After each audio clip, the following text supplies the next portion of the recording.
Hello everyone and welcome back to my channel. This is your host KaoMinerva, back again with another video. I'm doing this video because first I would like to correct some information that I put out in the last video in regards to the Glock 23.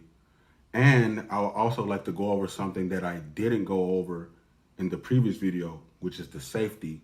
So first, we're going to start always by being safety first.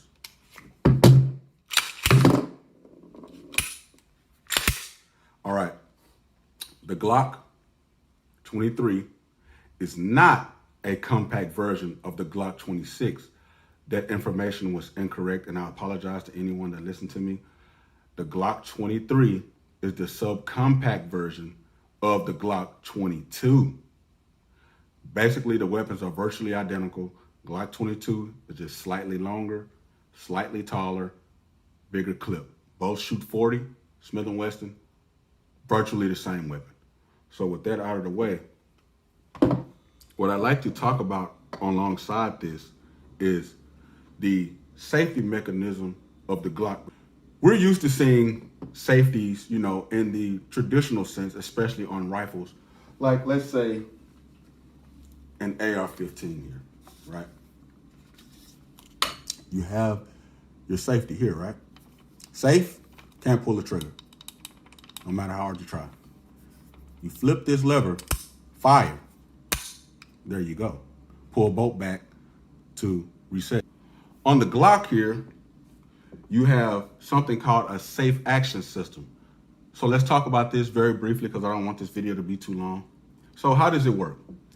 The safe action system is a fully automatic safety system consisting of 3 passive, independently operating mechanical safeties.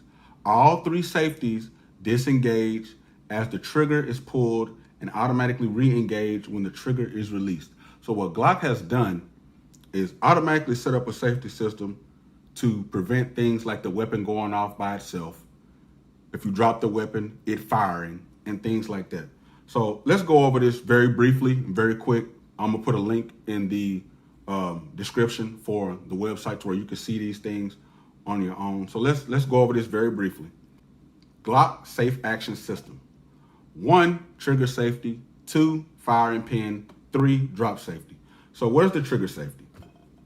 The trigger safety is the first safety in the firing sequence. It is incorporated into the trigger in the form of a lever, and when it is engaged, blocks the trigger from moving rearward.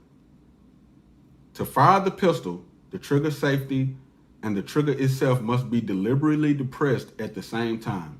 If the trigger safety is not depressed, the trigger will not move rearwards and allow the weapon to fire. The trigger safety is designed to prevent the pistol from firing if it is dropped or if the trigger is subject to any pressure that isn't a direct firing pull.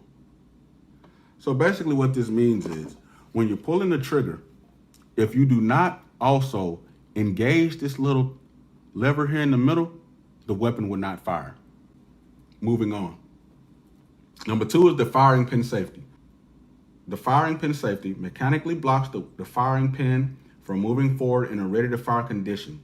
As the trigger is pulled rearward, the trigger bar pushes the firing pin safety up and frees the firing pin channel. If you decide not to fire and release the trigger, the firing pin safety automatically re-engages. On the website here, it clearly has a demonstration of how this works. This all works within the weapon, so I'm not able to visually show you. So we're just gonna move on. Then you have the drop safety.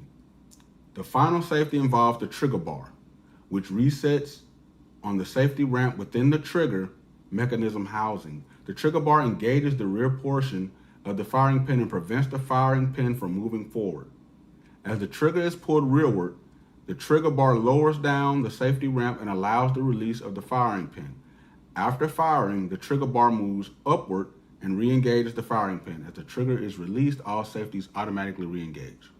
A special feature of the safe action system allows the trigger to reset with only limited forward movement of the trigger, so you don't have to completely release the trigger in order to fire a second controlled shot when you need to fire several rounds quickly.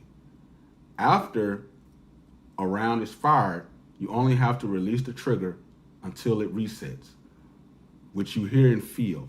All 3 pistol safeties automatically re-engage when you release the trigger to its forward position. Okay, so in conclusion, the Glock does have 3 safeties. You see one here, which you can visually see, and you have 2 mechanisms operating within the weapon that you can't see. Basically, what they mean by the firing sequence trigger reset, when you pull the trigger, right, you don't release the trigger all the way. You release it a certain amount, and you should hear a sound like a click or something, which lets you know you're ready to fire again. So if you're firing several rounds down range in rapid succession, you don't have to put all that pressure back on the trigger to release, which affects your accuracy. Even rifles do this. Basically, it's set that way to prevent things like wavering the weapon and all this other shit. So, yeah, guys, that's pretty much it. The additional information I forgot to include in the last video. I want to apologize to everybody.